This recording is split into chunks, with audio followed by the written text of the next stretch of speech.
لە ماوەی 180 ڕۆژ و بە 4 ستراتیژی جیاواز پرۆژەیەکی ئەمریکا بۆ دوورخستنەوەی ئێران لە عێراق ئاشکرا دەبێت. هێرشە ئاسمانیەکانی ئیسرائیل تورکیای لە سووریا شۆک کردووە و لە 3 بنکەی سەربازیش دەکشێنەوە.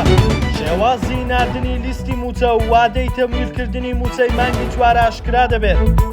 دوو ئەندامی کۆنگرێسی ئەمریکا پرۆژە یاسای ڕزگارکردنی عێراق لە ئێران پێشکەشی کۆنگرێسیان کردووە بە ئامانجی کەمکردنەوەی هەژمونی تاران لە عێراق و پشتیوانی لەسەر بەخۆی وڵاتەکە. پرۆژەکە وەزارەتەکانی دەرەوە و گەنجینەی ئەمریکا پابەند دەکات بە داڕشتنی ستراتیژیەکی گشتگیر لە ماوەی 180 ڕۆژدا بۆ کەمکردنەوەی هەژمونی ئێران لە عێراق. هەر لە پرۆژەکەدا جەخکراوەتەوە کە ئەمریکا کار لەسەر ئامانجە ستراتیژیەکان لە عێراق دەکات کە بریترین لە هەڵوەشانەوەی میلیشیاکانی سەر بە ئێران لە سەروی هەمویانەوە حەشدی شەعبی و ڕاگررتنی هاوکاری ئەمنیەکانی ئەمریکا بۆ عێراق تا ئەو کاتەی میلیشیاکان نەدام و دەستگاکانی دەوڵەت دوور دەخرێنەوە.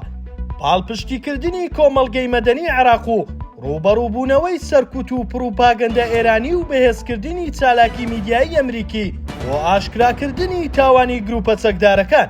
جێی باساتا و کوێسا کۆنگرێس لەبارەی پرۆژە یاساکە کۆنەبۆتەوە و یاریش نییە کە ئایا دەنگی پێویست بۆ جێبەجێکردنی پرۆژەکە دێنێت یاخود نا.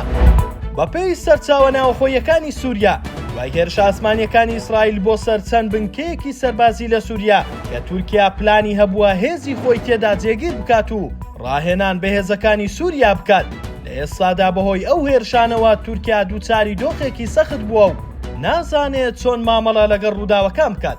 بەپێی زانیاریەکان تورکیا بڕیاری داوە لە 3 بنکە بکشێتەوە کە هەر پێشتر هێزەکانی بردبوو بۆ جێگیربوون تیاندا کە لە نێویاندا یەکێکیان فڕۆکەخانەی حەمای سەربازیە کە یەکێکە لە بنکە سەربازیە گرنگەکان لە سووریا. دوای هێرشەکانیش ئیسرائیل هەڕەشەی لە سووریا و تورکیا کرد.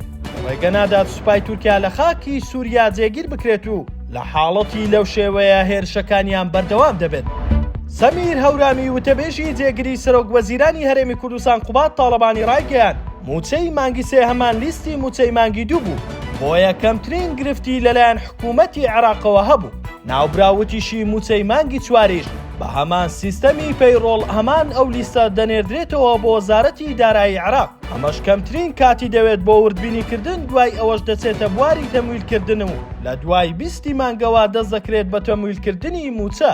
سەمیر هەورامی ئەوەشی ڕاگەیان هیچ گرفتێک نەماوە لە نێوان حکوومەتی هەرێم و عێراقدا و ئەوەی هەیە تەنها کێشەی نەوتە، ئەویش هیچ ڕێکەوتنێکی لەسەر نەکراوە و نابێتە گرفت بۆ ئەوەی موچەی موچەخۆران دوا بکەوێت.